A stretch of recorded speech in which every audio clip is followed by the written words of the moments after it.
off on the exit. I come to the stoplight, and I make a U-turn in the middle of the road.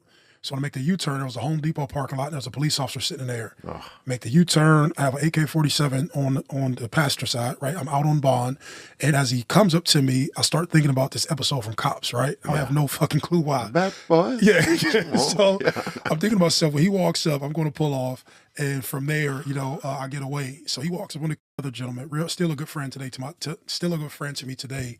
And his name was High. Mm-hmm. He was obviously in the 30 for 30. Oh yeah, I saw him in the 30 for 30. Yeah. Yep. So and I met High, and at that time High was under a federal case, federal racketeering case, and that's highly noted and all over the internet. And so what happened was we ended up going to a party at his house, and he lived out in the marina. And as we went to the party at the house, I ended up bumping into him. To make a long story short, we were just talking shit to each other, like, who are you? Where are you from? Like, how did you get out here?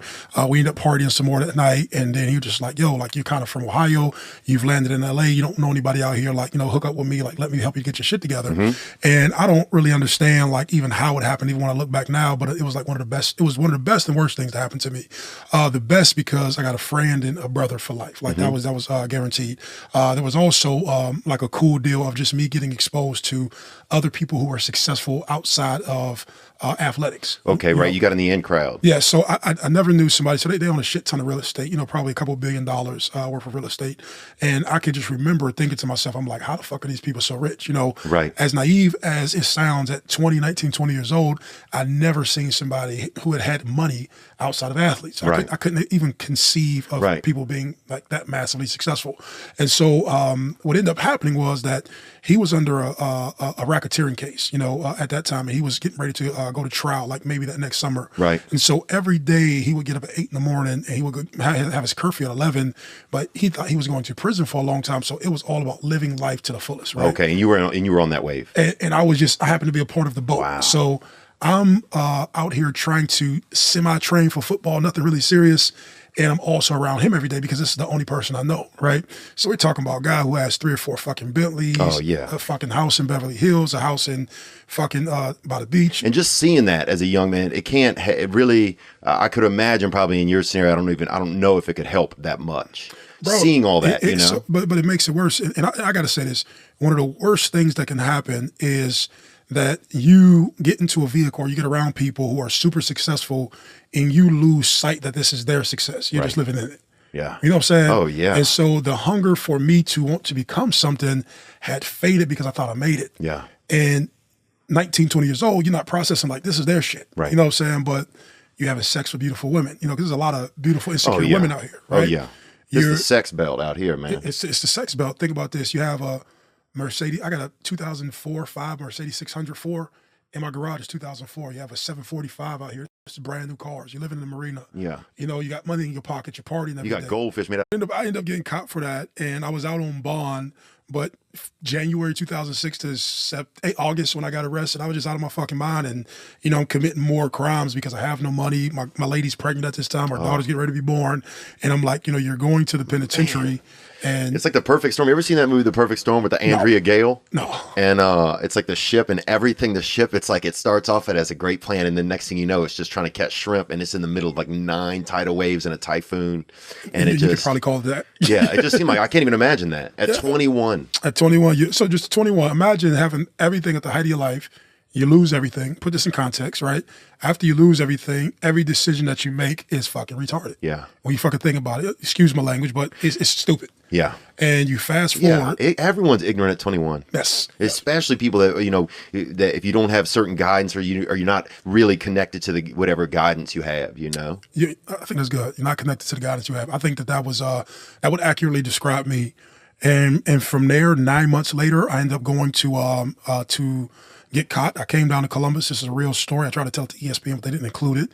And as I come down to Columbus, I get off on the wrong exit.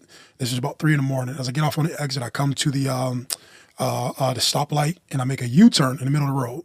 So I make the U-turn. There was a Home Depot parking lot. And there's a police officer sitting there. Make the U-turn. I have an AK-47 on the passenger side, right? I'm out on bond. And as he comes up to me, I start thinking about this episode from Cops, right? I have no fucking clue why. Bad boy. Yeah. So I'm thinking to myself, when he walks up, I'm going to pull off.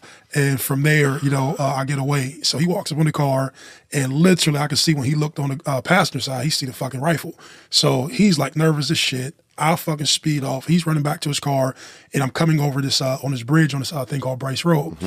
I get on the on-ramp. He's right behind me. Here's a real deal. I'm trying to get away in a Hyundai Santa Fe. Oh, you know what I'm saying? Hate to get away car. Man. You know what I'm saying? That's hectic, boy. Yeah. And so now the next thing you know, we're running down the freeway, and we get about 4 or 5 miles down the road.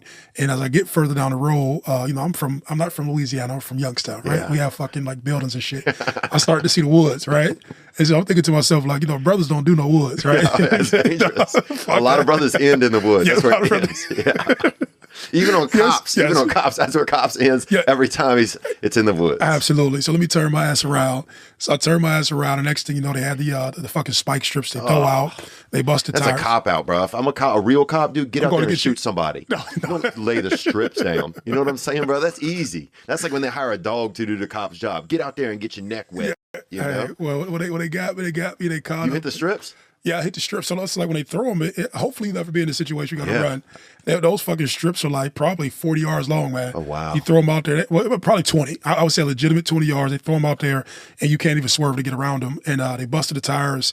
And the next thing you know, I ended up getting pulled over, and easily getting pulled over. Easily get pulled over at that point. And they took me out. They roughed me up, threw me in the back of the car, and basically took me downtown. And the next thing you know, I call this like, you have two different extremes. Some guys like a ton of visits because they like to live in the outside world, right? So, prison is prison, I always say, is the most intense environment you can ever be in. You know what I'm saying? So just think about this, right? And there's no women in there. It's all men. The guard women. The guards are women sometimes. You know what I'm saying? That's got to even be worse. Like, damn, I can't even get a woman. this one's making me go to bed. Yeah, man, it's fucking nuts, man. Just imagine, like 6 o'clock in the morning. So first of all, the lights never go out. Oh. Just imagine this. I used to have a roommate in college that wouldn't turn the lights out, dude, and it fucking pissed me off, bro. So you'll be pissed off in prison. Dude, Lester, yeah. If fucking Lester's out there, they call him Lit Up Lester, bro. This dude was fluorescent as fuck. Bulbs all day, bro. Bulbs. The dude loved light bulbs on. All day? He walk in any room and he wasn't even in the room and just turn on the fucking lights and roll out. Like, fuck him. Flashlight. Yeah, there was something riding in his head. If he had lights on, it made him feel comfortable.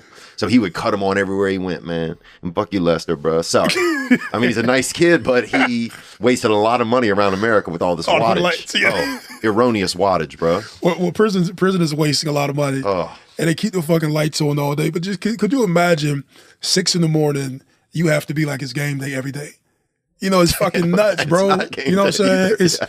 But it's game day, right. Like just, and we're not talking about like sporadic events. You're talking about on a consistent basis, guys getting their ass kicked at 6 in. Yeah. We got into it at recreation last night. We going to chow. You get your ass kicked on the way to chow. You talking about motherfuckers getting, fucking baby oil and hot water thrown in their face over fucking card games. You talking about motherfuckers just intense environment all day. What were some things that you liked about it? Well, the one thing you like about prison is the respect factor. And so in society, if I disrespect you or you disrespect me, we can like walk away, or hire lawyers, bunch of bullshit. We can do other things. In prison, it is the ultimate punishment fast. So there's no lying. There's no talking behind people's back. There's no people bullshitting you. Wow. There's no stealing if you can't like defend yourself or taking what you want from people. There's no gossiping. There's none of that.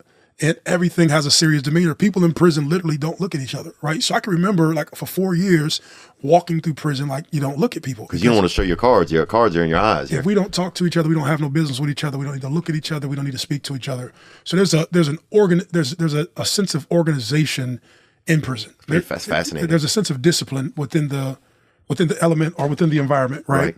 Did you have altercations in prison or no? Yeah, just over bullshit, over the washer. So you just think about this, right? So you have a washer, and this is a serious thing. Like if you allow somebody to skip you in line to wash your clothes, it can be perceived wrong. Mm-hmm. You have arguments over the microwave. These are serious things. You have arguments over a basketball game, right? Mm-hmm. And so this forces you to defend like your space. And so prison, everybody's trying to, just imagine you're in a neighborhood and all of the cells are houses. Mm-hmm.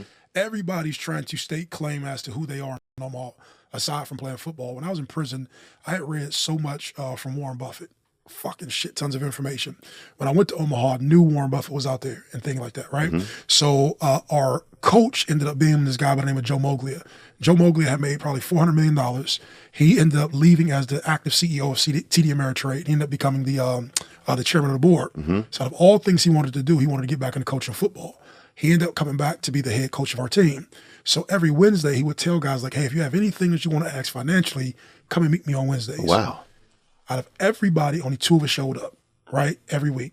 So he said, fuck that. I'm not about to keep on making this available. The guys had no fucking clue of what he was offering. Valuable information from a motherfucking titan, right? So he said, Maurice, come to the golf course with me. I'm like, yo, bro, I can't play golf. You know what I'm saying? He said, just come to the golf course. Tell me your story. How the fuck did you go from prison to ending up here? So I told him my whole story. After I'm done, he said, I've never asked Warren for a favor in my life. Let me see if I can call Warren Buffett and get him to meet you. So I'm thinking to myself, like, motherfucker, I'm 18 months released from prison. Like, this motherfucker ain't about to meet with my black ass. You know what I'm saying? So I walk into my apartment and serious shit. Yeah, you know it's true, right? But it's just funny, man. So like, yeah, Warren Buffett ain't fucking about to meet my black ass, right? So I walked through the fucking the joint. I'm walking through the apartment. He hit my phone up. He's like, Maurice. He said, this is Warren. And I'm like, oh shit, because and I remember his voice distinctly because I used to watch Charlie Rose in prison. I used to watch this motherfucker interview everybody, right? And so Charlie Rose, my man, right? Minus the allegations, right? Hey, I'm not convicting my man. It is what it is, right? Yeah. And so, so we end up, I end up going, right? I end up calling him, right? Or he ended up calling me. I'm talking to him on the phone, and he like, yo, you got anything to do on Saturday? I'm like, yo, whatever going on Saturday is canceled. Don't even worry about that, right? And so I'm getting my shit together. I go to TJ Maxx at the time. I get like my fucking outfit. I think like it's the best thing. I'm broke as shit. So I go over to his house, or I go over to his office, and ironically, the person who had a meeting before him had canceled. And he was like, yo, do you want to hang out? And I'm like, you serious? And I'm like, yeah. He like, you want to hang out? So we sitting there one-on-one for 5 hours, right? No. And so I'm asking to do everything I ever like fucking dreamed of. And it was like cool shit that happened. Was he preaching at you or was he cool to talk to? This dude, so he reads a fucking ton. So it's easy for him to have a thoughtful, intellectual, and personal conversation. This was Saturday. This dude is more fucking humble and down to earth than anybody I've ever fucking met, right? This dude controls fucking a shit ton of our world. Yeah. Did you think about even asking him for like $1 million? I would have asked him. For $1 million. And I would have called it a small million. Let me get a small million. Yeah. Right? But I'm telling you, this dude was just like, he was like fucking, he was zoned in, you know what I'm saying? And so the next thing you know, we end up meeting and getting together. And I ended the meeting and fucking was like, yo, I know you got better shit to do than talk to me, right? You fucking run the world. And the next thing you know, I rolled out